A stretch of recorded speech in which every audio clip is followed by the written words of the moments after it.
bell tolls. The midnight hour is upon us.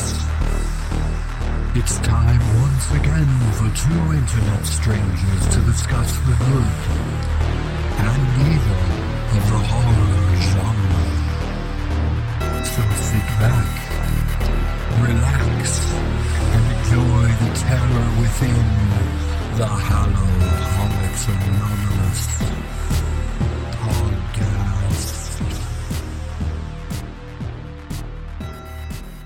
It sure is great traveling the open road, exploring everything America has to offer, picking up random strangers along our journey.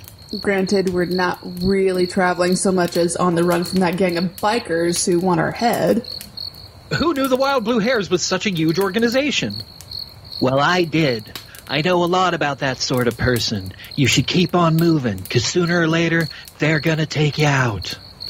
Thanks, charming drunken grifter. You've really made this ride worth going on. I foresee nothing bad happening in the near future to either you or us. And that's why I think we need to start the podcast. Hi, I'm Maddy. And I'm Corey. And this is Hallow-Holics Anonymous. A show dedicated to all things horror and occasionally Halloween and apparently biker movies and post-apocalyptic samurai films. Well, it was your idea to do one more biker film. Why? It's been so long, I don't even remember. It was a good choice. I made a good decision, but I don't remember making said decision. Because you made the decision. Is that what's a good decision? Yeah. So we actually found two biker movies that were horror-related, so we're actually getting back into the subject that our podcast is about. So, to completely combat that, we decided to pick a post-apocalyptic samurai guitarist movie as well. So we only did that because Werewolves on Wheels was so terrible that we're not going to have a lot to say about it. Dude, Werewolves on Wheels, we're not going to have a lot to say about it, but I have a lot of good to say about it. And some bad, but mostly good. Now, as far as Lost Boys goes, I'm going to stick to a lot of behind-the-scenes stuff just because I've seen the whole movie so many times that it's hard to be objective about the plot. Mm-hmm. I have a little bit of plot stuff, but not a whole lot. Like, I noticed some stuff this time around that confused me, because this is probably the first time I've watched Lost Boys and paid attention in a decade. Like, I love the movie. I watch it like once a year, but it's usually like background to something else. Well, there's so many just like structured plot points that you know everything before it's coming. Right. I did get a Fangoria since our last episode, and it was good. It had some articles on Midsommar, which I also saw, and all I can say is the ending did remind me of the other movie that director did, which was Hereditary. Huh. So I didn't get to see it yet. I was in Florida and with a child, so... I won't reveal anything, but I will say this. Don't take your mom to see it, for one thing. It'll just be uncomfortable. Well, the final scene will be uncomfortable. And also, like, we sat by this couple they were, like, hardcore making out the whole film, and it added a very extra uncomfortable note to the movie, because they wouldn't shut up either. Oh, that's so gross. I know. Out of the corner of my eye, I would always, like, see the dude, like, really feeling up that girl's leg, and I thought, is she into this? Because this is, like, she's sitting right by a family. Is she okay with this? Are they excited that they're sitting by a family? Anyway, that has nothing to do with Midsommar. Would you like to talk about Horror Pack? Yeah, but I'd also like to know, was he, like, vigorously rubbing her leg? Like, yes, like trying to start a fire speed run rubbing? Exactly. I kept looking over and I was like, holy Christ, I could actually hear the sound effects of skin on skin. Are you sure that vigorous rubbing was actually the leg? It was her knee. Oh, this is why I don't like to leave my house. This is why I prefer generally to go to Alamo Drafthouse or like movie theaters where you can actually call someone and say, hey, can you escort these people out of the building? Yeah, that's a good call. Well, it's just one more reason you want to sit like in the middle of the row far away from other people. Yeah, which is exactly where I normally sit. So yeah, Horror Pack, let's do that. This was a difficult month. When I first pulled it out, I was like, what the hell? But I then remembered that I really, really liked one of the movies and just forgot that I watched it. So the other three I know nothing about, I don't think. But I'm a little curious about one of them. The other two I could probably take or leave. Most likely. So what are they? Sorry, am I rambling? So the first one is Dead Again in Tombstone, starring Danny Trejo and Jake Busey. I think I actually tried to watch the first one in this. They couldn't even spring for Gary? Dude, Jake Busey's all over everything B these days. Like, he is everywhere. He was in the Spanish TV version of From Dusk Till Dawn, the series, on the El Rey network. He's actually pretty good. He played Sex Machine, so it was real weird seeing Jake Busey play Tom Savini's part, but, I guess it worked. This tiny type I'm about to read, to summarize this movie, says, the devil's outlaw in reluctant service, Guerrero, returns from the dead in this action-packed Western, which promises to be one hell of a ride. Guerrero is forced to protect a stolen relic from getting in the hands of Jackson Boomer, played by Jake Busey, and his gang of soldiers. Jackson will stop at nothing to raise his comrades from the dead and bring the wrath of hell upon Earth. Guerrero must use all his dark powers in order to defeat Jackson and find redemption, or die again trying. That sounds okay. Yeah, I might actually watch. The thing that's keeping me from watching this is I can't remember the first one, which means I'm going to have to, anytime I get a sequel, I got to watch 2 crap movies. I have to watch the other Lost Boys movies because of you now. No, I've seen them. You don't have to watch them, Corey. I've seen them too. This is the problem. This is the problem, Maddy. I own the tribe. I have to seek out the other one. Please, someone save Corey from himself, because I don't know how it was possible, but a multiverse was created after part 2 that allowed part 3 to be even somehow worse, even though by the laws of physics there should not have been a possibility for that at all. Exactly. But part 3 was even worse than part 2. Yeah, and part 3 should have been better, because part 3 actually had connections. Kiefer Sutherland's kid was in the tribe. His half-brother was in part 2. Oh, maybe that's what I'm thinking of. Regardless, every time, man, I was so excited when they released the sequel. We'll talk. We're getting way ahead of ourselves. All right, next up in this segment, which is supposed to be Horror Pack, is this is the Horror Pack limited edition Blu-ray. It is called Live Scream. Let me say that again. Live Scream, not live stream like those YouTube kids. Live Scream. Tagline is Play or Die. Everyday loving fans watch Scott Adkinson play games online. After a lifetime of what? I don't get that. I don't either. After a lifetime of failures and false starts, streaming games is the only thing he's good at. The mysterious horror game is sent to him. Oh, I'm sorry. Excuse me. I skipped a part. Enter Live Scream. The mysterious horror game is sent to him by an anonymous fan. At first, he thinks the game is a low-quality indie title, but when his followers start dying one by one, he soon realizes that the game is far more sinister. Now, Scott will be forced through the 9 levels of video game hell, each level representing a different horror game niche in order to walk away alive. It might just cost him his fans and his soul.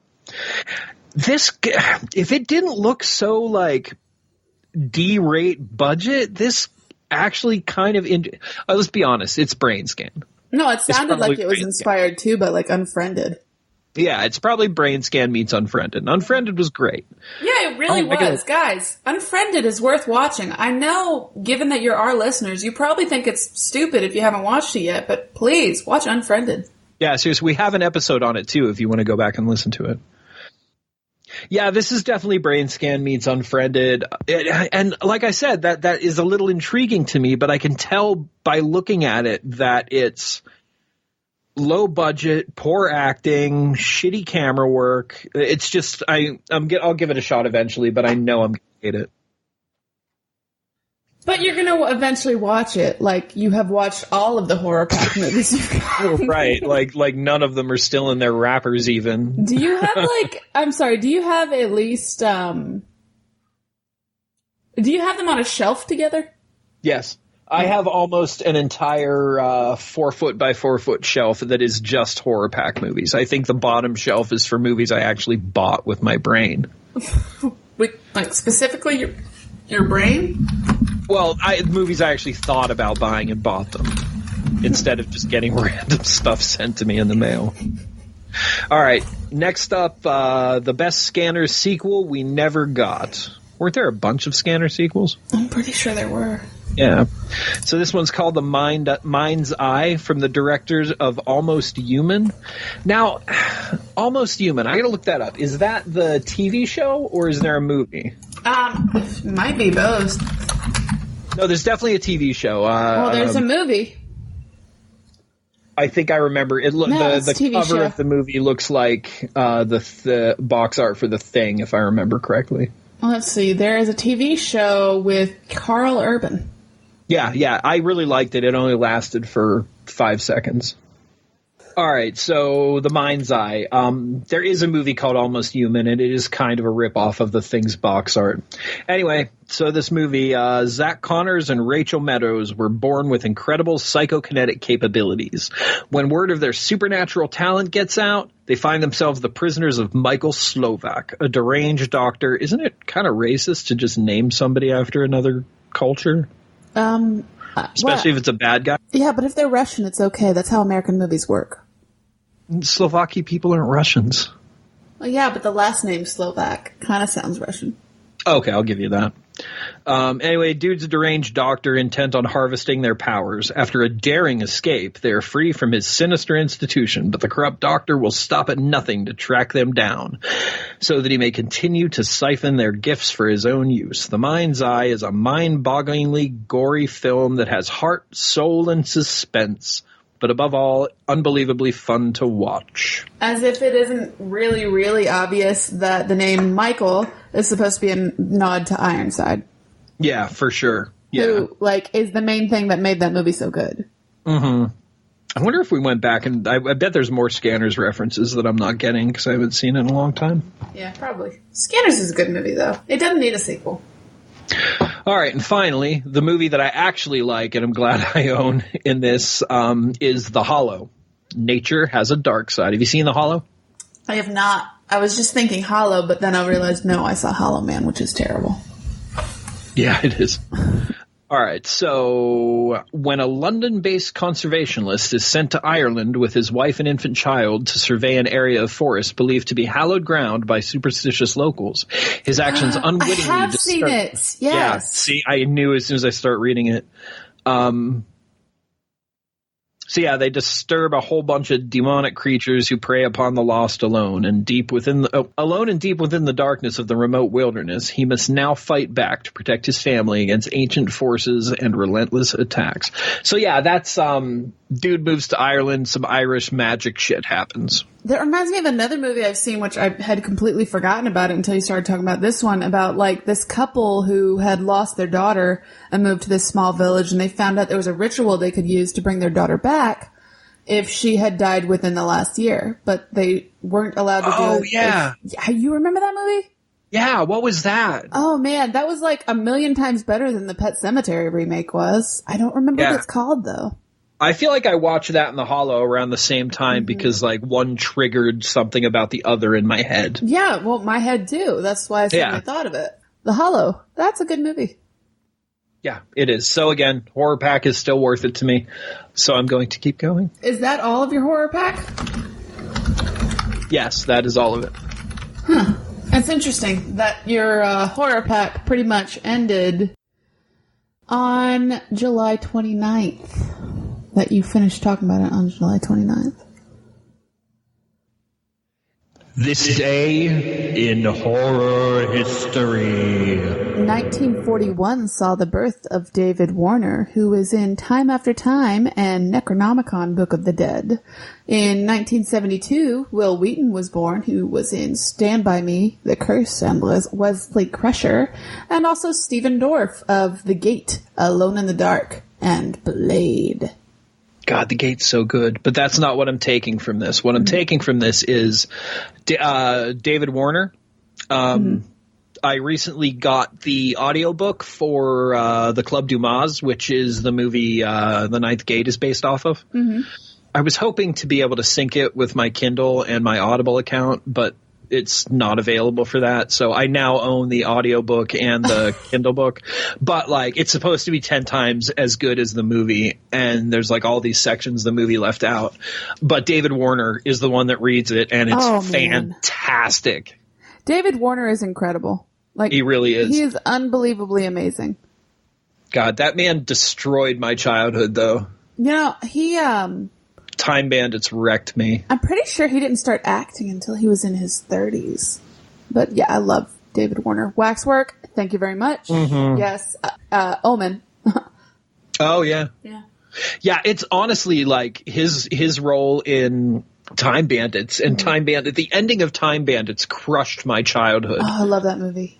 Yeah, and he was a big part of that. He's great. Oh, he was also in an anthology film in the 70s from Amicus. You know, the kind of the Hammer horror knockoff?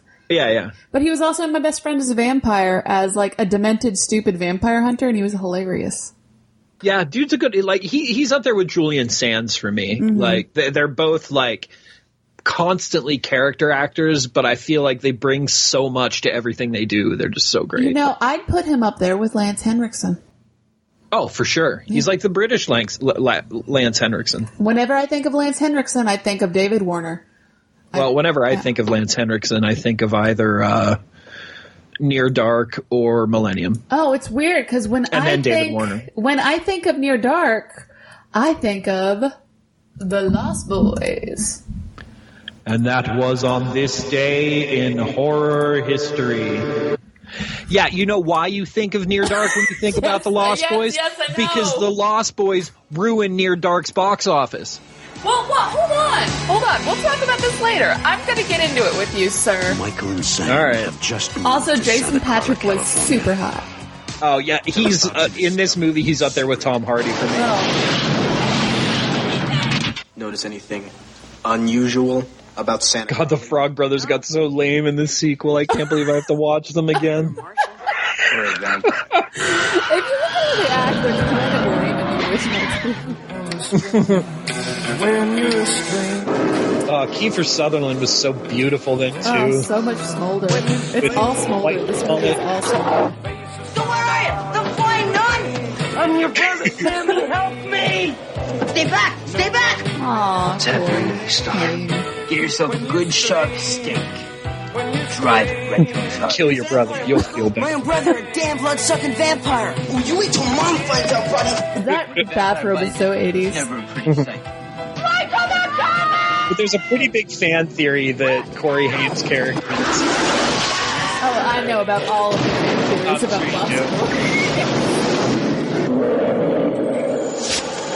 Well, it doesn't help that Joel Schumacher was gay, so there'd obviously be a lot of symbolism there. But So this is definitely like the vampires in Buffy the Vampire Slayer would not exist if it wasn't for Lost Boys. Yeah, like they totally stole those vampires' looks, and I'm cool with that. No, the director, the writer, Joss Whedon, right? Yeah. He had admitted it. He said that it inspired him basically for Buffy. So they're easily the best vampires I've ever seen on screen. Really are. Honestly, they really are. Yeah, like hands down, the way they manage to keep humanity, but also like turn them into these like beasts. Yes. So oh my good. gosh. So this movie is actually one reason that I get pissed off when I think about Twilight. Yeah. It's the 1980s and Peter Pan wears leather. Join us on a magical journey to the fictional town of Santa Carla, where a pair of unsuspecting teenagers cope with major puberty issues, including the older brother's sudden thirst for blood and the younger brother's terrible bath time singing.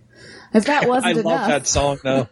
If that wasn't enough, did I mention the comic shop conspiracy theorists? The grandfather who willfully lets his family wander around at night knowing full well the city is infested with vampires? The wanton murder of Aerosmith fanatics on the beach? Lost Boys has it all. Romance, action, Run DMC. gore, melodrama, and a big heaping spoonful of homoeroticism. It's the perfect movie. Initiation's over, Michael.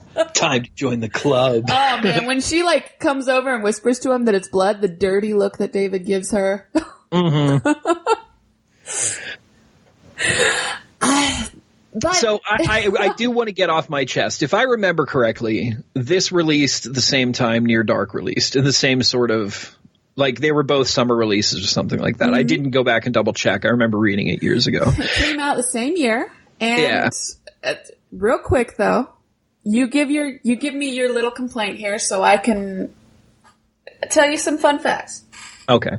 My complaint is that, and I love both movies, and I think anybody who is really a fan of the more feral vampire movies as opposed to the diamond-skilled skin sparkly ones will agree with me that they love both of these movies. But I think that Near Dark would have done so much better had it not been released so close to Lost Boys. Because Lost Boys, man, like... Killed it. Crushed it. And I think that Near Dark could have done that as well. Near Dark is a different type of vampire movie that's beautiful in its own way, though. It is, and I agree with you. I think that I do like the similarities with the sort of feral side that you don't know. It's also why I like the Vampire Diaries. Romantic nonsense and all that, but those were still very feral, animalistic vampires, and that's what I need. Predators. I don't need lovers, you know? I am so super excited to reveal something to you that is one of my favorite fun facts about this movie. Jason Patric, who played Michael, is the son of screenwriter Jason Miller, who played Father Karras in The Exorcist, and the half-brother of Joshua John Miller, who played Homer, the little boy, in Near Dark the same year. And also Joshua John Miller co-wrote and executive produced The Final Girls. But also, Jason Patric is the grandson of Jackie Gleason on his mother's side. His mother, Linda Miller, starred in Alice, Sweet Alice. What I'm trying to say is Jason Patric, who plays Michael, is Hollywood horror royalty. Yeah, dude, that is a hell of a lineage. Isn't it? That's like every movie I love just like squished into a family. But isn't it so weird that these two major vampire movies that are so different basically have brothers in them? Mm-hmm. Yeah, that's nuts. Yeah. So that's why I think it's okay that this movie came out the same year as Near Dark, because his half-brother was in Near Dark. Oh, no, okay, yeah, I think that at this point, like, Lost Boys killed it in the box office. That movie did super well. I don't have the numbers. I just remember it doing really well because I'm old. Near Dark didn't do so well in the box offices, but Near Dark definitely had the same staying power and definitely, if not more so, has reached the cult status that Lost Boys has as well. I would say more so. I think there are more rabid fans of Near Dark than there are Lost Boys. Well, that's because Lost Boys is a fun action-adventure film, but Near Dark is an art house movie and Western. Yes. Yeah, I'll give you that. Near Dark is very artistic. Lost Boys, like, no holds bar. It's all about the action. Yeah. But, so, yeah. There was actually a period of time where I hated the Lost Boys. What? Yeah, let me give you a little bit of a timeline here. If I'm not derailing you too much, am I? No, you're not. Go on. Tell me why you're a loser. No. I have since recanted everything about it. So when I was a kid, when this first came out, like I was a little, oh God, what was it, 88? It was 88, yes. Yeah. The year before I was born. I would have been 11 years old. So... And I was already a huge, like I had grown up. We talked about this in the growing up with horror episodes. But the first movie I remember seeing was Night of the Living Dead when I was like 5. Mm-hmm. Anyway, so I had been watching horror. Like there was not a whole lot of parental control over what I watched on TV. In fact, my dad encouraged some of it. But again, that is neither here nor there. So I saw Lost Boys and my mind was blown again, just how like vicious and animalistic these characters were. And I just, it sort of started my whole, like, theory about staying in touch with your primal animalistic roots and shit. So I loved it when I was a kid. It really opened me up and started making me think about human nature and stuff like that, which is way headier than most people probably looked at Lost Boys when they were a kid. So years later, like, I kind of forgot about it, as kids do with stuff. And I went back to it probably... I would have been pretty well into my punk rock, death rock, gothy sort of phase. So they would have seemed life. like posers to you. Well, no, not even that. It's the outfits that were cool when I was 11. I went back and absolutely hated when I was a teenager. And then you went back to liking later. Yeah, exactly. Then going back, and I mean, this is just what fashion does. It's circular. Yeah, but I think we're all like that. Where, like, for instance, I loved Backstreet and Spice Girls when I was a kid. When I was a teenager, I thought they were lame. And then I went back to, like, my early 20s realizing, no, they were super cool and fun to dance to. It's the same thing. Yeah, no, I agree. I will say, though, as I do love David's outfit. I think David's jacket's great. He's definitely got the best outfit as in the Lost Boys crew. Marco has a pretty cool jacket, though. See, yeah, I want to like it because I love Alex Winter, but he's also got that belly shirt on. Yeah, okay, the belly shirt it makes him look a little childish. And yeah. So if I had to rate the Lost Boys outfits, I would say number 1 is David. Dwayne's got to be number 2. Yeah, number 2 is Dwayne. Yeah, you're right. Number 3 is the bald guy, or the blonde guy everybody forgets. Paul, yeah. Oh, Paul, yeah. Brooks McCarter. Yo, you know what? No, 3 is Marco, 4 is Paul. Wait, what about Laddie? Laddie has a pretty cool jacket. Laddie's got that. No, Laddie's jacket might have been cool before that song The Black Parade came out, but then everybody started wearing those jackets. And, like, I love that song, don't get me wrong. But it ruined, like, sort of marching band coats for me. But in historical context, in the 1980s, Laddie was dressed cool. For a 12-year-old. They were all technically dressed cool in the 80s, except for Michael, which I think is so funny. Like, Michael spends so much time in the beginning of the movie trying to, like, fit in with those guys, like, before the race. Like, you see him on the boardwalk buying that leather jacket, and he's like, yeah, Star's gonna dig me in this brand new coat that's seen no action whatsoever, when obviously all of her other friends are in beaten up, like, old, lived-in, loved-in clothes. But his new jacket was, like, the look he came out with was classic. It was classic 80s, man. Like, no, actually, it was like Greaser. White shirt, black jacket. That's all you need. Nice jeans, you're good to go. Bright white tennis shoes and a dirt bike. So? He was still hot. That negates everything. He was hot, like, everything except his clothes were all that matters is that he looks good. And he looked good. Fair enough. I mean, he looked good. I don't want to fight you on this. I really hate the way he dresses. And the punchline is, like, I'm pretty much dressed how he was dressed right now. Except I'm wearing shoes that don't stand out like Start White. I'm wearing a pair of black Pumas, right? Got a pair of gray jeans on that are pretty much cut the same way. If you look at the cut of his jeans, they're cut a little higher. Really quick, so they though, don't. Corey. How do you like those maggots you're eating? I don't have a way to make a sound. Wait. That was me throwing the maggots away. Okay. And don't get me started on the Frog Brothers outfits. Oh boy, they are Rambo wannabes. Yeah. All right, I'm going to stop derailing you, please. I really want to hear, because there's so much I don't know about this movie that I'm sure you do. Let me start off with my own childhood story. I've expressed before that I am obsessed with vampire movies, stories, you name it. Like, I'd like to say I'm a vampire expert. Not Edgar Frog, weird vampire expert but... Yeah, didn't you say in another episode that you got into vampire movies because of Twilight? Because you were so into that? What? No! Oh my god. Wait, this podcast is over. You heard the truth from me, fans. Don't listen to her. She's going to try to edit this out, but we all know the truth.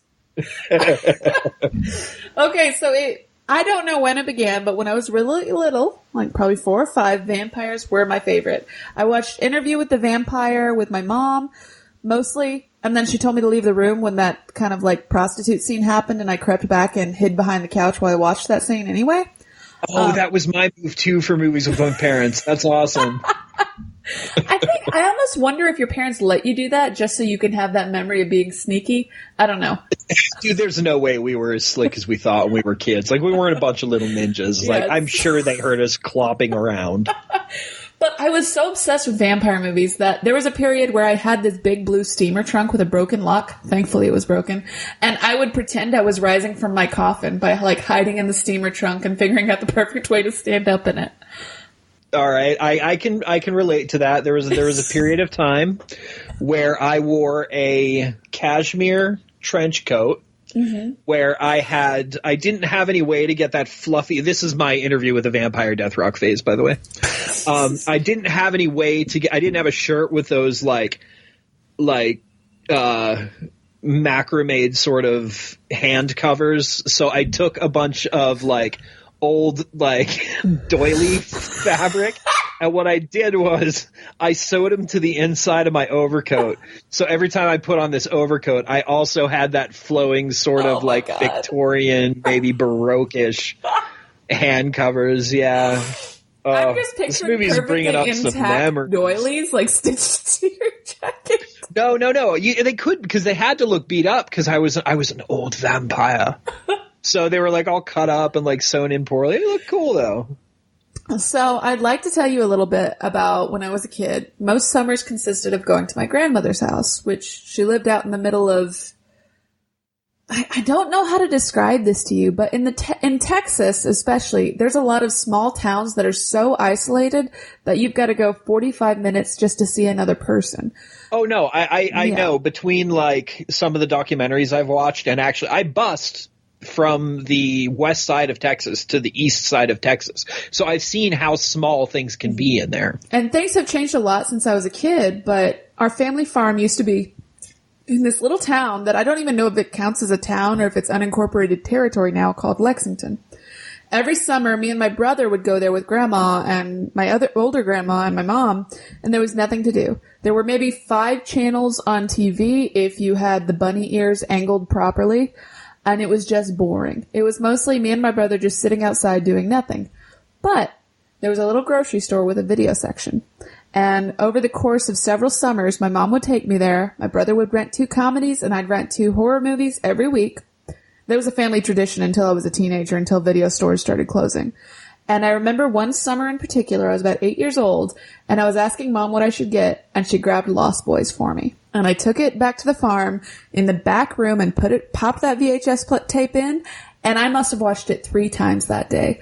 I loved it that much. And then I made a mixtape with my aunt's radio, and I used like a tape she had made for her boyfriend, and she got upset at me 5 years later when she found out I did that. But Lost Boys, that is why I cherish the memory of Lost Boys so much, because it's one of the movies I distinctly remember watching on my grandma's farm, which she sold when I was like 12.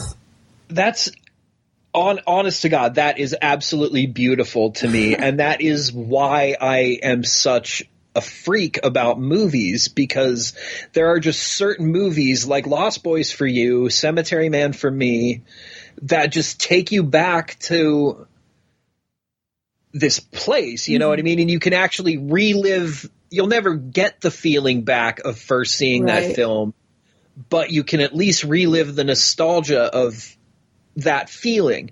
And that's why the recent 80s insert, and I'm not going to get off too far off topic, I promise, but that's why this whole like sort of 80s style with Devil's Candy to a point, House of the Devil, The Void, this whole resurgence of movies like that have been so amazing to me, because I've been able, especially with The Void and The House of the Devil, I was able to have that feeling again that I had when I was a kid.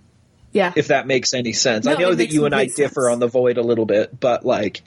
Well, I didn't hate The Void. Okay, well, we'll talk about The Void in another episode, but like that's absolutely like stories like that. That's my childhood too, dude. There was nothing better than like video stores, Blockbuster, Family Video, Hollywood Video, whatever. Those places are great. Yeah, but finding like this happened a lot when we went on vacation. We went camping. We'd go to this little hole in the wall. If it was in a city, it would be a bodega, but since it was in the country, it was an actual grocery store. They'd always have this little wall of movies, and everyone I went to had some movie that defined my life. Like, I think I probably picked Phantasm off of that wall for the first time. I probably saw Friday the 13th 6 from one of those places. Motel Hell, like, for some reason, I just always got lucky in those locations, and they always had the weird movies that turned me into the monster I am today. That's so beautiful, Corey. Yeah. Now, to take it to a darker note, after talking about our childhood, I would like to say that this is one of those movies that has a dark side to the fan community. I don't know about this. Yeah. So, fan fiction is a big thing. I don't know if you're aware of this. And I know I make fan fiction stories, like jokes, all the time, but I actually do write fan fiction, and I write a lot of very popular Lost Boys fan fiction. But Really? some people, not me, because it's gross, and yeah, some people really like writing stories about the Frog Brothers together. Ugh. Yeah. And not only is it incest, but they're underage. So Yeah. there's certain tags you learn to avoid on Archive of Our Own or fan fiction, but especially Archive of Our Own. Would you let me read your stuff, or are you too, like, if I promise not to, like, I'd never mock you for your artwork, but I would like to read that eventually. Yeah, actually, I can send you a link to a pretty vanilla one that's actually really short about Grandpa. It's just a one-off. Oh, that's cool. Yeah. Actually, let me grab a link. Wait, when you're saying vanilla, are you saying you write non-vanilla? Again, I'm not judging. Like, art is art. You know, you do it. You do you. Like, listen, you remember my Die Hard fan fiction. I lived your Die Hard fan fiction. Okay, hold on. This one right here, I'm going to send it to you on the chat. This is actually a really short one page. This is just a normal story. There's no... Yes, okay, that's why my stories are so popular. Is that what you wanted to hear, Corey? No. Do you monetize that in any way? No, not at all. But I co-write a lot of them with a friend of mine who wanted me to give her a shout out right now. So Cage, Desiree, you're awesome. We write the best stories together. So just so you guys know, if you like to read fan fiction based on movies you really enjoy, avoid anything to do with the Frog Brothers. Actually, stuff to do with Sam and Michael, too. Because people write some really gross stuff about that as well. Yeah, I'm sorry, but they do, okay? Yeah, you know that whole Rule 34 thing? Yeah, the same kind of applies to a lot of movies and TV shows. If there are multiple male characters who get along, there's going to be many gross stories about them. Yeah, no matter what their relationship, especially if they're related. Anyway, so one of the best tracks in the soundtrack of Lost Boys, dragging this back to topic, is a cover of People Are Strange. And while half of the remaining soundtrack is recorded by INXS, it's sort of interesting that Jim Morrison's death would in some way parallel the later passing of Michael Hutchins. You might even say they were Lost Boys. Oh, God. Yeah, also, they looked a lot alike. But that's not the whole point of this little tangent. The whole point is that Schumacher got a lot of the great bands in this soundtrack to perform in this film by just promising to direct some of their music videos for them in the future. Yeah, wasn't there an Echo and the Bunnymen cover in there too? I'm pretty sure there was, actually, yeah. No, it was actually Echo and the Bunnymen. That did People Are Strange. Yeah. Yeah. And that Cry Little Sister song, oh my God, that is still like... so perfect. I don't want to... It's personal when I play that song, but it's on a very specific Spotify playlist for a very specific time of the evening when I'm entertaining. Oh, okay, I get it. All right. Okay, so, yeah. Okay. Dude, I'm just saying, it is one of the sexiest songs ever written. Like, that is right up there with Baby Did a Bad, Bad Thing by Chris Isaak. Do not judge me for loving Chris Isaak. I like the whole soundtrack. It's a great soundtrack. Too. It's phenomenal. As far as yeah. Since we're on the soundtrack, I'm going to complain about this now. I hate what they did to the saxophone man in the sequels. The saxophone man was this beautiful, cheesy thing that happened in the original Lost Boys, and everybody loves him because he's so ridiculous and so oily. And then when they revisit this in the sequel, do you remember this? Yes, of course I remember this. I actually have a note about it. They're just like, let's make you have a note about it, then I'm going to... No, keep going. I'm going to expand on what you said. Oh, okay, cool. So I just absolutely hate the fact that they're like, oh, it'd be a funny joke. Let's show the saxophone man again, but let's make him all fat and gross in the same outfit just to show that he let himself go because it's been 20 years. Oh, stupid. So that was Timmy Capello, who worked with a lot of famous musicians and did a lot of extra roles. But yeah, he stayed fit. Doesn't look like that at all. But he's actually pretty respected in the industry. So it's kind of stupid that they did that and kind of upsetting because he's a cool guy, and I don't think of just the sax man. I think of Timmy Capello when I think of that character. Also, that song is really good. Okay. It is. It's great. Really good. And it's so uplifting. Like, that's another one of those songs that, like, if it's like 2:00 in the morning and I'm driving back from somewhere and I'm feeling down about something, I'll throw I Still Believe on, and I will, like, throw my fist up and wiggle my ass like that guy did as much as I can in my car, singing it at the top of my lungs, man. That song's great. Right up there with the song from The Legend of Billie Jean, that Pat Benatar song. And now, like, to do that extra nerdy, like, plot digging that digs a little too deep into it, if his character was performing a concert like that with hundreds, if not thousands of people watching, he wouldn't have just become a street performer. That doesn't make any sense. He was probably a touring artist. Yeah. So that's ridiculous. Yeah, it really is ridiculous. Like, and even then, like, people from that concert would remember him. He wouldn't have become a street artist. He would have still had a fan base of some kind. Anyway, the establishing shots of the film are perfect. The night sky, the opening sequence of Cry Little Sister, the introduction of the Lost Boys on the boardwalk, their unseen first kill of the security guard, and then all of it suddenly switches to a quiet, calm, pleasant road trip for your everyman Emerson family. A mom and her two typical teenage sons. Literally night and day, and it is one of the best opening scenes. It really is. I actually have a note here that I want to wake up every day to that, like, People Are Strange montage that they go to. Like, Santa Carla is not real. I mean, obviously it's San Diego meets like Santa Venice Rosa Beach. And Venice Beach. Yeah, just that whole montage, like watching that with the music and seeing, like, it really sets up how horrible the underside of this town is. And it's actually a famous sort of fictional town in the goth and psychobilly scene. There's I know there's more than one. The only one I can think of now is a band called Tiger Army wrote a song called Santa Carla Twilight. And it's a beautiful song. It's really great. But I mean, obviously that's because they're Lost Boys fans. Well, yeah, but I can wake up every morning to that montage and just feel right. Santa Carla is a town I would live in. And even the carnival music on the boardwalk at night that they incorporate into this is perfect because carnival music is creepy. I'm not creeped out by clowns, but carnival music is creepy. Yeah, it is.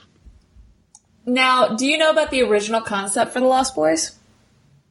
Maybe, but I might have forgotten, or I don't know. So initially, it had been planned for it to be really Goonies-esque, like G-rated, with the vampires being like 12 or 13.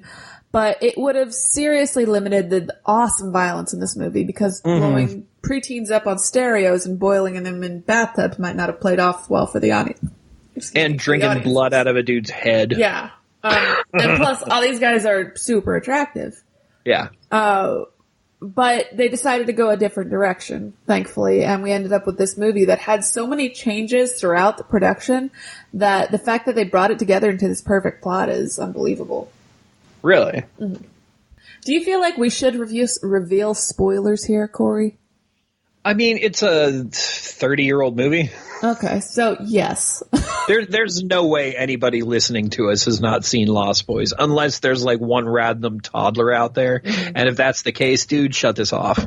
So what's perfect about this is that Sam has the random suspicion that Max is the head vampire just because he's moving in on his mom. Really, he has no other very good links or connections that should have even remotely implied that somehow Max was responsible for his brother starting to turn into a vampire, right?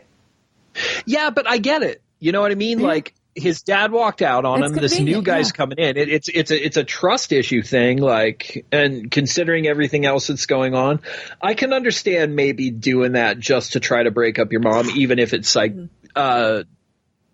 subconsciously. But there's one perfect hint for the audience in this movie. Ooh, tell me, because I don't think I caught it. It's when Max is standing outside of his house, and the wind picks up, and he hears the boys laughing and looks up in fear, right? Mm. You would assume he was going to be a victim or something, or that maybe he would become a vampire after that experience, and it just didn't happen off screen.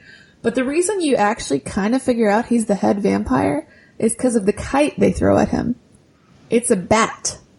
That kite is a sign from them that they've got their first victim, that they basically turned one of the Emersons. It was a message. Oh, man. Rewatching this and paying attention to it, I definitely picked up on a lot of stuff that I didn't pick up on earlier because I was actually thinking about it. Mm-hmm. Like when Michael's floating around the house, mm-hmm. that's not because he can't control his levitation. That's because he wasn't invited in and his house was rejecting him. It wasn't until Corey Haim's character, whose name's leaving me. Sam. Yeah, it wasn't until Sam opened the window and let him back in that stopped because the house was rejecting him, kind of like what happened in, again, Vampire Diaries kind of did a similar... No, True Blood. True Blood did that. You know, it's funny because I thought that the boys were just still outside and trying to summon him. That could be it too, but I would agree with that if they didn't make such a big deal about being invited in. Yeah. You know what I mean? Fair enough, yeah. One thing that bothers me, and it bothers a lot of people, is the end of this movie with Grandpa, right? Him saving the day, Deus Ex Machina, right? But if you look back at it, there are a few sequences that hint that Grandpa kind of knew who the head vampire was and what was going to go down. He knew about it the night that Max came over to visit and Michael invited him in. Good catch, he was standing in his workshop watching them through the door. Yeah. And the minute Michael invited him in and Max came in, he squinted Slammed and the door. Closed the door. Yeah. And then, when Sam and the Frog Brothers and Michael steal the car and say they're going to be back, he is hammering these huge pegs into the ground. He's building his fence. He looks at them and he sees what they're doing, and he's probably figured out at this point something's weird about Michael, right? That whole thing when Michael was an asshole about the widow, he probably had a hint then. Mm-hmm. He basically had these weapons at hand when he was building the fence, and it was just he was like, some shit's gonna go down tonight. I better park outside and wait until there's some noise and then just drive through the garage door. Well, I don't think that's how it went down. What I think happened was I think that he did – I think you're right. I think he suspected everything, and I think he was preparing for it. But I think that he actually, like, why would my family lie to me about the widow, what's her name? And so I think he did drive over there. Yeah. And she was like, what are you talking about? And he's like, oh, I see it now. Time to go save my family with my crazy stake shooting Jeep. Which, again, Grandpa, what the hell? Why did you even encourage Lucy and your grandsons to move back to Santa Carla? Did he encourage it? Or because it's a little bit Well, he could have come up with some pretty good excuses because he was excited to have them there when they showed up. Yeah, he was. But she also didn't have anywhere else to go. Maybe he filled the house with those taxidermy things to try to encourage the family to leave faster. No, I think he was just willing to take the risk to help his daughter because she had nothing. Like, her husband took everything. But he could have done something to prepare them. Let's let's go through that real quick. So I'm Grandpa, you're the rest of the family. Well, welcome to my house, TV guide nonsense, blah, blah, blah. Don't touch anything in the shelf. Also, there are vampires everywhere. Be real careful at night because they like to fly down and rip the roof of your car off and take you away and suck the blood out of your head. Or the murder rates in this city are very high and the police do not give a shit. Right. So are you saying I shouldn't go to Baltimore? At night. Be careful. He didn't even give them a be careful warning. He didn't mention, like, the only thing he said was when Sam made that remark, is this really the murder capital of the world? Well, let me put it this way. If you stood up for blah, blah, blah, blah, blah, blah, that whole thing. That's the only hint he gave them. Yeah. Yeah, maybe the grandpa was he could have been a little more helpful. But if he was a little more helpful, there's a whole lot of cool stuff that wouldn't have happened. Yeah, that's true. So don't pick this movie apart too much. That's what fan fiction writers are for. ultimately, Schumacher actually wanted a sequel called Lost Girls with no returning cast members because the Coreys were getting too old. But when the sequels finally did come out, he got really pissed off. Lost Girls was in development hell for a long time. Yeah, I think the bottom line is no one wanted to make it. Yeah. Which is funny because Lost Boys was a pretty good blockbuster.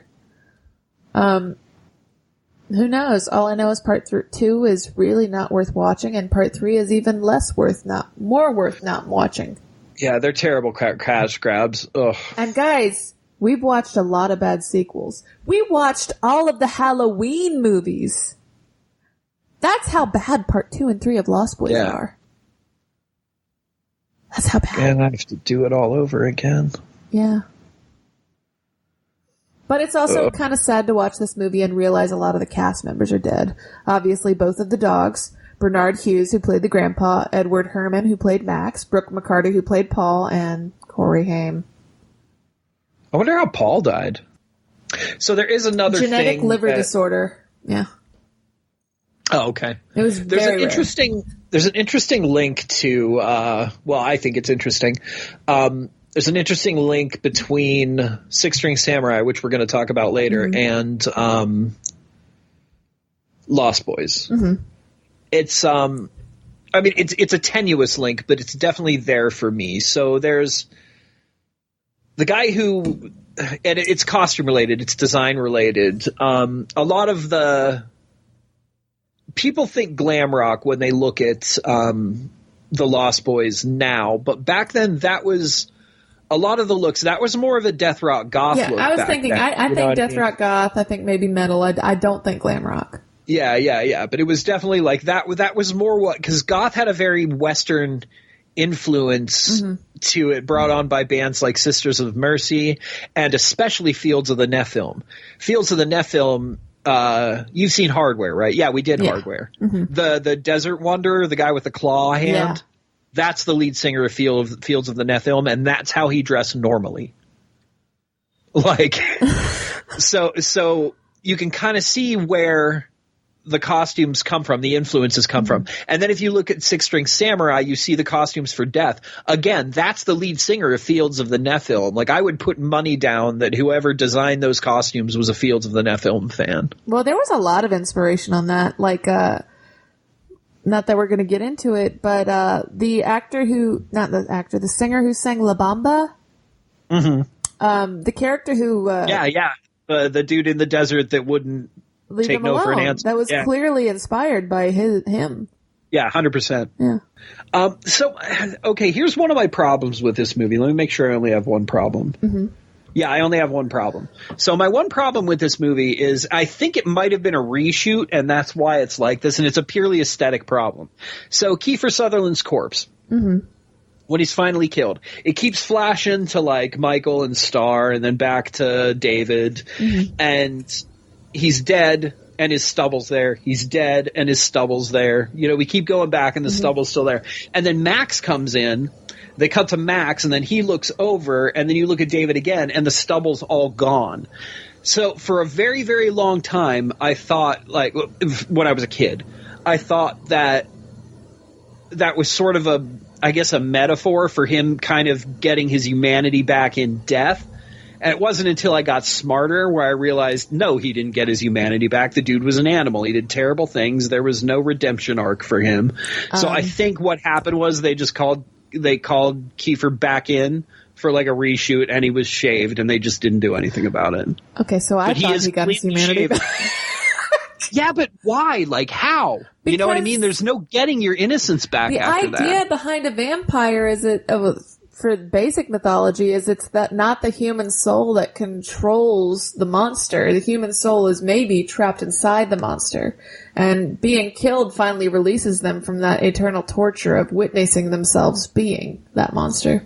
Yeah, maybe, but look at Michael and Star and Laddie to a point. Laddie was just kids. They never fully turned, though. They never fully turned, but they fought it more than anyone else did. How do you know the others didn't fight it? There's no way. There's no way you go, because Michael stayed. Yeah, there's no way. There's no way. David was always an asshole. David was always an asshole, the ultimate moral. of Lost Boys. All right, and my final thing is a question for you. Mm-hmm. Do you think that Star and Michael stayed together after? Oh, not at all. No, they maybe tried to make it work for a minute, but they would have had to give Laddie back, obviously, to his parents, and they would have had to explain that. And I think that just the stress of what they went under would have eventually destroyed the relationship. I think it would have haunted her what the experiences they had together, and I think it would have haunted him that she pretty much almost gave in to the idea that he was going to be the first person she killed. That's all goofy, too, when you start picking that apart. Why would they go through all that work to make Michael her first when she could have just gone out and got one of those, street punk guys from the boardwalk? I think it was pretty clear that she annoyed David, and he probably just told her that to shut her up. That's probably the best response. I couldn't even have predicted you responding that way, but I love it. I don't know what to say. Seriously, every time he looked at her, he was just really irritated to have her around. Yeah. Well, again, then why is he surrounding himself with people he doesn't like? Was it just because she was hot? Why did they make a child? That would be super annoying. Well, Max is in charge, right? Oh, yeah, I guess so. Anyway, speaking of assholes, let's talk about Werewolves on Wheels. A movie full of them. Mm-hmm. I am called one. I come to offer you youth. Oh, yeah. And fresh blood. Hey, we all know how we're going to die, baby. We're going to crash and burn. Werewolves on Wheels, starring Steve Oliver and Severn Darden. Severn Darden passed away a few years ago. I write your unholy name thrice in blood. This movie. This gang thought they were tough. The supernatural challenged them. Their fight for survival was savage. As one by one they became terrified, bloodthirsty. Oh, the bikes were beautiful in this movie. It helps that they had real bikers. Rated R. Yeah. Fanfare Corporation. That was a very simple trailer. Yeah. All right, so I got to figure out how to talk about this movie properly. I'm going to start by saying I watched this movie sober in my 20s. A buddy of mine actually just handed me the VHS. He's like, here, you're going to love this. To this day, I'm not sure why he thought that. I took it home, threw it in, watched it, absolutely hated it. Thought it was boring trash. Put it in my VHS collection. It's probably ruined in a flooded basement now with all my other VHSs. I've been too afraid to check them. Fast forward 20 years to 3 or 4 days ago, whenever I watched the movie. I've recently been trying to experiment in all natural ways to calm myself down. Mm-hmm. So what you're saying is that you did yoga before you watched this film. Yes, I did a green leafy type of yoga. So you juiced. Yeah, yes, let's okay, we're going to call it juicing. I juiced before this film and discovered, as most stoners discover about many movies. Most juicers, most vegans. I'm sorry, as most fitness buffs discover about movies, that it was so much better when I was enhanced. Oh my God. Like, I still don't, I agree with you, Maddy. It's not a good movie. It's not a good movie, but like this ticks all the boxes I love in these old exploitation and horror movies, only it does it in such a bad way. Like, you've got like this crazy, like, satanic monastery in the middle of nowhere that nobody seems to care about until the bikers find it. You've got these over-the-top bikers wrecking everything and doing horrible stuff to people. You have, like, crazy sexualized women, like, and weird gas station attendants. You've got this crazy ritual bacchanalia that happens during, like, it's just got everything I love about these grainy old 70s movies. And if I'm sober, none of it comes together. But when I'm enhanced, it's just so much more like, it's got this dreamy quality to it almost. It actually kind of, to me, it flowed a lot better from one point to the next watching it this way. I mean, it's predictable, it's terrible, but I really enjoyed a lot of it in the state of mind I was in. So I guess we should summarize it at least. This is a movie about the Devil's Advocates, a biker gang in the 70s who seem to only ride their bikes around, sleep under the stars, and like be terrible to people. Somehow, some way, they stumble upon this satanic monastery, and it's like obviously like nobody's trying to hide the fact that this is a satanic monastery. The cross has horns. Like, this is obviously where people go to worship Satan. So kudos for that town for accepting that religion on the outskirts. But so our biker friends stumble upon this and decide to party. And then all the monks come out and surround them, drug them, take the girl in, do this crazy ritual. And this is that whole bacchanalia I was talking about. She's doing that sexy sort of 60s spastic dance, like topless. I don't know how to belly dancing. What would you call that, belly dancing? It was pretty much belly dancing. Okay, I don't know. It was really hot. Like, I really enjoyed that scene. So obviously she's now the bride of the devil or something. So they all find out, they go and rescue her, and they ride off. And the next night, 2 people turn up dead. They think it's because of animals. Next night it happens again, but this time to 2 of the most likable characters in the movie. Which two? Oh, yeah. Yeah. But then the bodies burn, so they start to realize that they've got like a murderer in their midst. And then I think the next night it all goes crazy, and it turns out the biker president and the girl who was in the ritual, because the girl bit him in the beginning, those 2 had become werewolves and slaughtered about half of the gang before the rest of the gang rebelled and like killed them. The end. There's one really interesting character in the whole thing. The only character I enjoy is the most stereotypical character in the whole movie.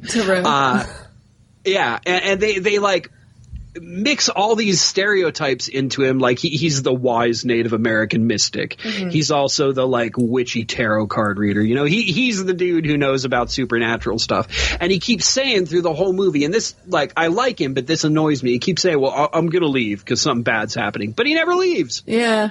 He lets the guy kick his ass, and then he follows them. Yeah, yeah. Which, I mean, that's a biker thing. Like, I get that. Like, I've been in situations just coming out of the punk rock scene. Like, sometimes you get into fistfights with people, and then 10 minutes later, it's squashed and you're buying each other beers. You know, it's just something that happens in some cultures. And I'm totally okay with that. But I'm not okay with him. Like the dude knew that something dark was going on. But I would also like to point that out, that he was very white.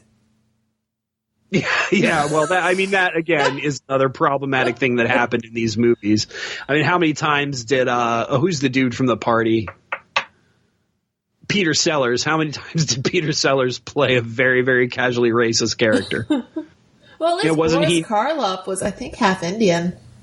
Native American or like Middle Eastern? India. Yeah, I'm about to look through the trivia and see if there's anything interesting, but unless you've got anything else to add, this is about all I can say about this. Well, the cult leader, Durden, I believe he was a musician. He passed away a few years ago.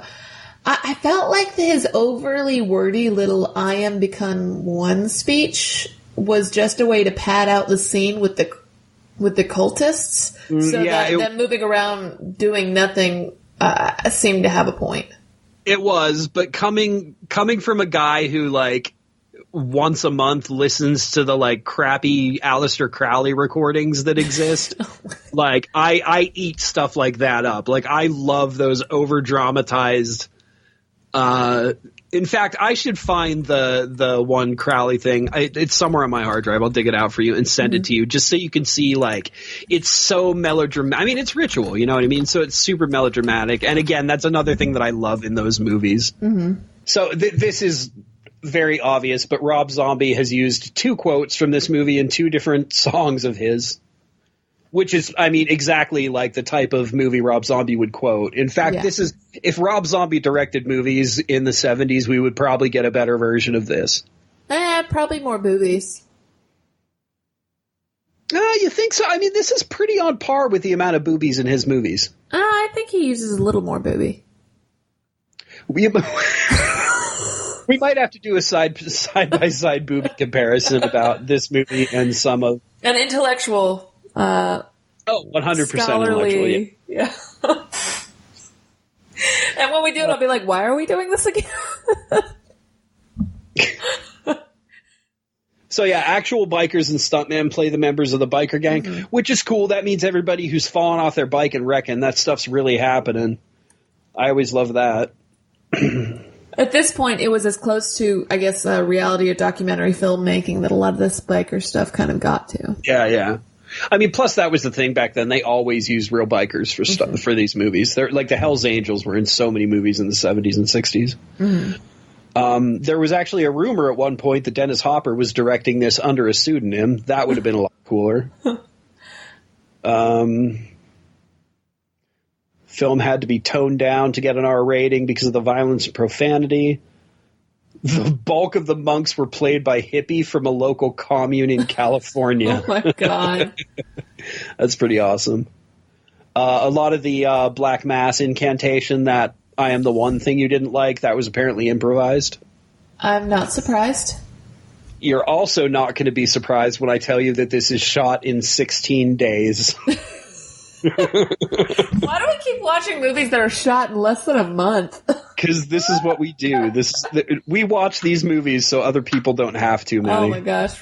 We're like the nostalgia critic for horror. Oh God. Oh no, we don't want to be associated with them. That's a mess. I liked him more when it was just him. I think they got too ambitious with the channel. You should look at all the Channel Awesome drama. Like, there's some good YouTube documentaries on it, but it got pretty messy and gross in there. Oh, that makes me sad. It really does. Was he responsible for any of it? He was up to some shady business practices, but I think it was more the behind-the-scenes guy. I don't know to explain. 16 days. I think I read that, and I'm not going to go back and check because it's not worth it, but I think this movie costed $265,000 to make. I have no idea what that converts to now. Probably $1 million. I don't know. If you care to look it up, you can. I really don't. This was a rogue production. They didn't get permits for where they were shooting at. Oh, snap. The gas station attendant out in the desert was just a local dude. That doesn't matter. He was kind of gross. Yeah, he was real gross. Yeah. All right. Yeah, none of these other pieces of trivia I found matter, so I'm done. Almost done. I do think, I don't know if you agree or not, but I do think this movie's worth, like, one watch. Mm-hmm. And I think that you have, if you're interested in green yoga and mental enhancement before movies, I think this is a very good one to go into in that state of mind. I am only recommending you do that in states like Colorado, where green yoga is legal. Where juicing is more socially acceptable? Yes, exactly. Juicing is now decriminalized in New York City, so you might get a fine, but... Yeah. The carrot market is huge there. Oh, this is the worst thinly veiled reference ever. So I have a question about you. Have you seen Mad Max and have you seen Waterworld? Who?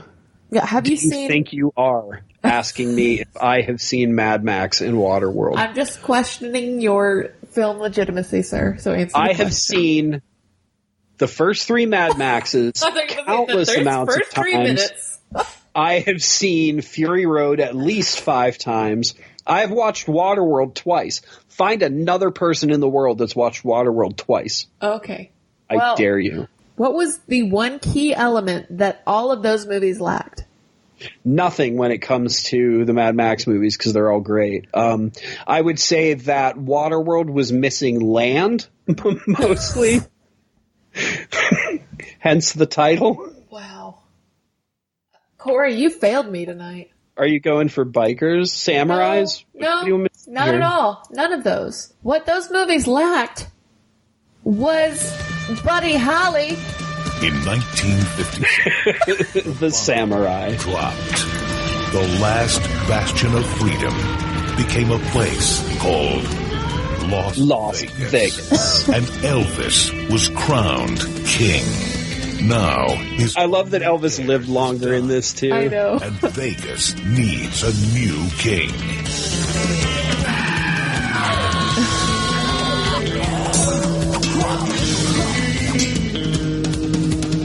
And one guitar-picking, sword-swinging... Gresh Hollow Body. That's what I play. I've got one hanging on my wall right next to me. Beautiful, isn't it? His is a little more expensive. One lone orphan is along for the ride. Well, the version that mock-up that they destroy is based on. Do you know who I am? Nope. You know, we don't get too many of you guys around here. A lot of king wannabes on their way to Vegas. You are in Soviet territory. Oh, the one actor was the singer was Richie Valens, right? It's been over for years. Yeah. So all you commies, step aside. I love that. All you commies, step aside. So much snapping. Nor bowlers. Nice tuxedo. Oh man, I love that. What were they called? The Pin pals. Pin pals, yeah. Don't let the Four Eyes reach Vegas alive. We'll keep that them crazy dubbing from their quest. I gotta get a new gig. Oh, the music is so good. Mm-hmm. I think I take it back. I think every song is the Red Elvises, even the covers. I'm pretty sure, yeah.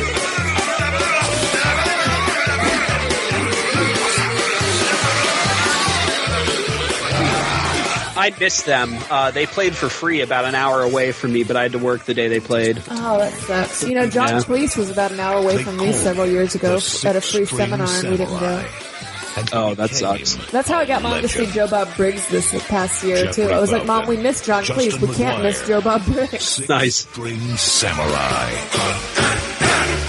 So, Six String Samurai was not originally planned for this podcast. No.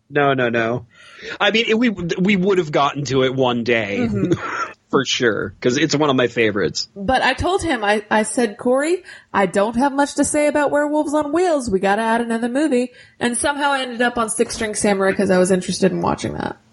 Is this your first watch through? It was, yes. Wow, I envy you. It was wonderful. It was like Buddy Holly meets Mad Max meets Waterworld meets Clint Eastwood. It was perfect and low budget. It was like, okay, you remember Tank Girl? Oh, hell yeah, I remember Tank. A movie with too much budget, not enough actual decent writing and plot. Mm-hmm. A terrible, terrible adaptation of the comic. Yeah. This movie had what Tank Girl should have been with no budget. Yeah, exactly. I didn't look up the budget, but I imagine... In fact, I think I'm going to look it up real quick. It can't have been that much because it's very clearly a shoestring. Essentially what happens... $1 million. 1 million. What year was that? That's more than I have for a movie, but still. Yeah, 1 million in 98 was really not a huge budget. Definitely not. I want to have a moment with you, Maddy, if we could real quick. Mm-hmm. You wrote something in the chat, and I quote, "This movie screams Corey. It is your personality wrapped up in a movie." When I read that, I didn't know how to respond to it on the Discord, so I didn't respond to it. But I think that you may know me at this point better than anyone else, well, except for one other person. You may know me better than everybody except my closest friend in Indiana. Because you pegged that perfectly, and you pegged why this is one of my top 10. Because it really is. I mean, let's get into it, but I just wanted to make sure you knew that we're like BFFs because you wrote that. Makes me wonder what movie you'd say is my personality. I don't know. I haven't. As soon as I find it, I'll let you know. But I don't think I've seen it yet. The world ended in 57. The bombs dropped. It's sort of like a Fallout. If you guys have played any of the Fallout games, same idea. nuclear fallout happened in this specific time period, in this case 1957. I believe this takes place in 1998, if I remember correctly.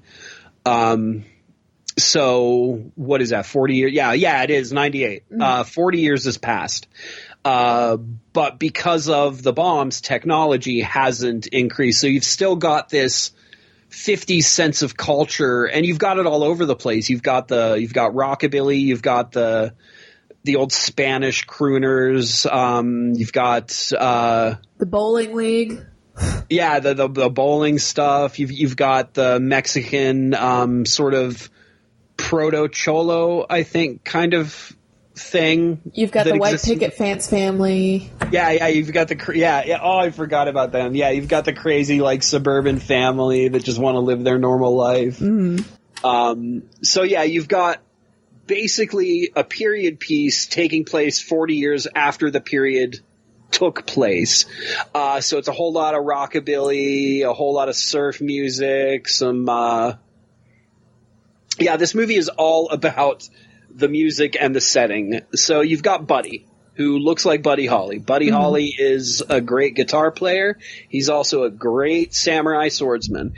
And he wants to be the king of Las Vegas because Elvis Presley, since 57, since the bombs dropped, took over Las Vegas. Exactly. So Elvis died 40 years after this happened, and Las Vegas needs a new king. So Buddy is on the road to get there. I assume it's a trial that has to do with playing guitar and using swords. I'm not sure.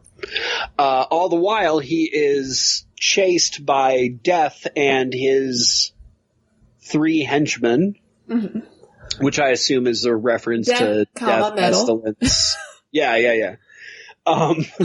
Which, again, this goes back to, like, these costumes are definitely related to the band Fields of the Nephilim. Like, whoever did a lot of the costumes in this is not only a fan of good rock and roll, but good goth and death rock music. So kudos to them. That field for me, I don't know enough about it that I just kept thinking about Slash when I was looking at him. Yeah. No, it's a mixture of the two. You've got Slash's top hat, and you've got some of the like later metal looks, but the whole dusty black. Look up pictures of Fields of the Nephilim real quick. You'll see what I mean. Okay, hold on. Make sure they're vintage. Make sure they're not any of the new ones. This is the Google song. This is the Google song that plays when Matt looks up shit for Corey on the podcast. I assume you're editing the Google song so I can babe while you're doing this. Yeah, I saw it. No, I'm not editing it. We're keeping the Google song. All right. I saw it, yeah. Oh, you did? Yeah. So, like, you see the dusty sort of cowboy look going on there, and yeah. All right. So, yeah, he's being chased by Death. He runs into an annoying little kid that, like, is there... And he's not deaf. No, he talks... He's actually very eloquent when he speaks. But he's really good with cars, and he keeps stealing vehicles. The entire movie is Buddy trying to ditch this kid, whoever he can ditch him to. He tries to ditch him to this crazy suburban family. That doesn't work out. Loses them to underground mole people. That doesn't work out. Saves him from the windmill people. Like, I loved that god of the windmill or whatever, the underground god. Hey, I'm still hungry. Yeah, that was awesome. So it's pretty much the other amazing thing about it is these people are very talented fighters too. The guy who plays Buddy is definitely really well trained in both swordsman and some sort of martial arts. It looked like kung fu to me, but I'm not very versed in that. Yeah, the choreography kicked this movie up another notch. If it wasn't for the choreography, it wouldn't have been as good. Yeah, for sure. I mean, it's just the fights are fast, they're brutal, they're so good. They're like just great one-liners. Buddy's quipping left and right. It's so good. Fly away, little bird, fly away. But yeah, fly away, little birdie, fly away. The only thing I didn't get about this movie, and again, this is a 20-year-old movie, so I don't really mind spoiling it, but I do recommend you guys see this. So if you want to skip ahead maybe 5 minutes, give or take, so you don't hear this, that might be a good idea. But because I'm going to talk about the end. So the end of the movie, Buddy fights the entire Red Army because they're blockading Vegas. He kills like 200 dudes, and then Death's henchmen put a bunch of arrows in him, and he ends up obviously defeating Death and winning, but he dies in the process. So the annoying kid puts on his suit, grabs his guitar and his sword, keeps walking towards Las Vegas. As he's walking, he becomes Buddy. Well, you see the silhouette of Buddy behind him, like, covering him, but yeah. No, well, that's what I thought at first too, but he becomes solid. He becomes solid, though. He doesn't stay transparent. If you go back and watch the end again, it's no longer. I think it's really just supposed to be his spirit walking with him, even if he becomes solid. Maybe. I mean, I took it more as like the kids walk into manhood. Mm-hmm. You know what I mean? I don't know. That was a little hokey to me, but. Well, it was a weird ending, but I have a theory about that. Go for it. Okay, so this whole film sort of follows the heroic cycle. The rejection of the call would be him trying to reject the kid, trying to drop him off. Yeah. The kid knew from the very beginning that this death metal character wasn't just a rocker trying to take the throne, that he was death embodied. Right. And this is 40 years after the 1950s. This is the 90s. Buddy Holly was long dead, obviously, or he would have been very old. I think this is Buddy Holly. I think it's an angel. I think it's an angel trying to reject its purpose and finding its path through this child who, in a very Arthurian way, is supposed to be the next king because of that sword sort of represents Excalibur in so many ways. Yeah. And in ways, this also reminds me of the Clint Eastwood film where he was the sheriff coming back to town, the ghost of the sheriff. Because I'm convinced it was the sheriff. High Plains Drifter. High Plains Drifter. And it was definitely the sheriff. That's what that was at the end. I think it's very... I can buy that. Yeah. I think Buddy's purpose, he realized in the end, was to guide this child to Las Vegas, that he was supposed to be the king. And that's why he always felt so lost and why it took him so long to find his journey to Las Vegas. Mm-hmm. Yeah, that makes a lot of sense. So the other amazing thing about this, and this requires a little bit of a story. I have a friend named October. Oh my God. Well, he had changed it. Okay, that makes more sense. Yeah. But October introduced me to the Red Elvises. So we were like chilling at his house in our 20s, listening to the Red Elvises, having my mind blown. Because I had always been into 50s style music. Like I love rockabilly and psychobilly. That's like my jam. And like old country stuff and old blues. Like I've been listening to a lot of old blues lately, but that's neither here nor there. So he's playing me this crazy Russian band who in most cases are using traditional instruments to play rock and roll songs about Elvis and communism. So, and I'm loving it. I'm loving every moment of this band. Like we're just like, it's one of those days where you're just laying around listening to records and it's absolutely wonderful. And I can't stop talking about how great they are. He's like, if you like this, you should see this movie called Six String Samurai. So I borrowed it off. I had to go on a quest because October didn't have it, I don't think. So I think I had to go borrow it from either my buddy James or Nate. I forget how I got my hands on a copy of it. But this wasn't a movie in 98 you could go out and rent at Blockbuster. Mm-hmm. So I finally got it and I watched it. And then I watched it again. Like I think I watched it twice that night, which is not something. I think I did that with Pulp Fiction the first time I saw that. But it was just such a phenomenal movie, and just to hear the Red Elvises and to see them was so great for me. I don't know. This movie was a big part of my 20s. It's pretty great. There are a lot of movies that try to be dystopian and just fail at crafting a good story, especially on a low budget. But honestly, Six String Samurai is one of the best. Yeah, it really is. Like it's right up there with A Boy and His Dog, the Mad Max movies for me. Like The Road, it's just as good as all that stuff. Hardware, Night of the Comet, which we really need to do. Yeah. Oh well, if we're starting to talk about stuff like that, then I mean, Chopping Mall. Didn't we do Chopping Mall? We have done Chopping Mall. You're right. Yeah, I thought we did. Yeah, I think we did do Chopping Mall because I talked about robot hugging. Yeah. It's just such a good movie. Yeah, it really is. And I strongly recommend all of you, like, go out and see this one for sure. And Lost Boys, if you're the weird freak who's never seen it. What is wrong with you? I failed. I mean, please send us an email, tweet at us, however you want to get a hold of us. If you're one of my friends, Facebook me. And tell me you didn't see The Lost Boys. I promise I won't judge you, but I can't imagine anybody listening to the show hasn't seen it. So if you're one of the rare people that hasn't seen The Lost Boys, send us a message and I will get in contact with you and I will send you something cool. Some not sort a bomb, of knick-knack.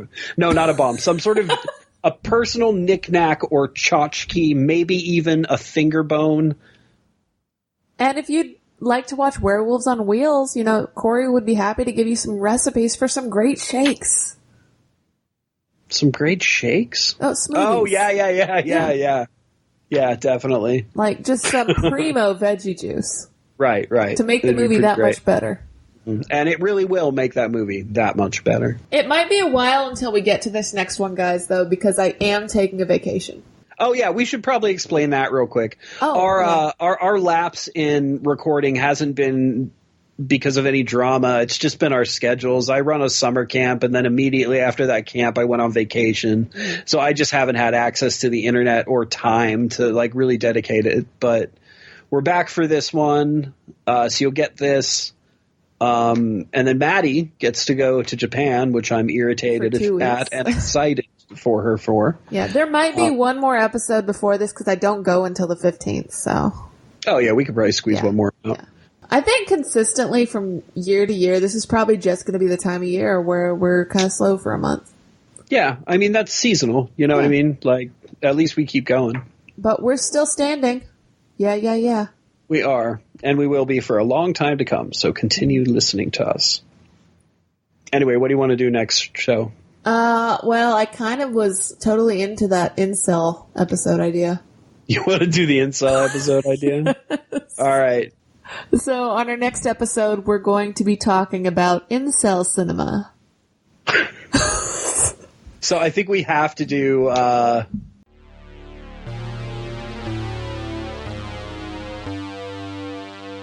Sorry guys, real quick interruption. There was a change of plans in one of our movies because it's no longer available. So instead we'll be doing Life Force and Maniac.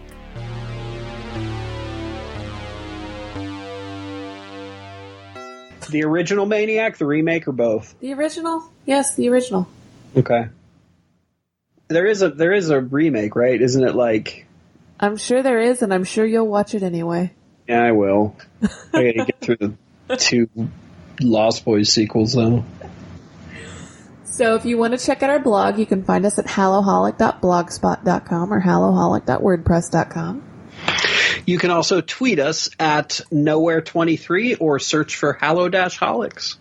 You can also email us at hallow-holics@outlook.com if you'd like to send a touching letter to Corey, or I guess a fan letter to me. It's whatever you want, guys. Whatever you want. Why do you get a fan letter and I get a touching letter? You have more emotions than I do. You can also find us at some place. Look for some portal. Wow, is he not behind you this time? Well, I was testing my boundaries. He's right there and he's pissed. So I need to, and he's got an axe this week. Oh, wow. So I need you guys. I think I can hear him sharpening it. Yeah, well, this guy behind me needs me to tell you guys to go to podpedia.org and search for our portal, which is HHA, and check us out there. And honestly, all jokes aside, Maddy has done a butt ton of work on that site, and you guys should definitely check it out and support all of her hard work because she is less lazy than me. I feel like I hear some motorcycles coming, and the drifter we picked up is dead, as if someone beat him while we were sleeping. No, that was me. I did that. Oh, okay. Was he getting on your nerves? No, it was a just-in-case thing. Oh, okay. Because, I felt like, traveling with Ronald Reagan was kind of weird. Yeah. I mean, former dead presidents, it doesn't make any sense why you'd lug their bodies along. We might want to get out of here or at least hide before they get any closer, so, yeah. Good night, guys. Good night.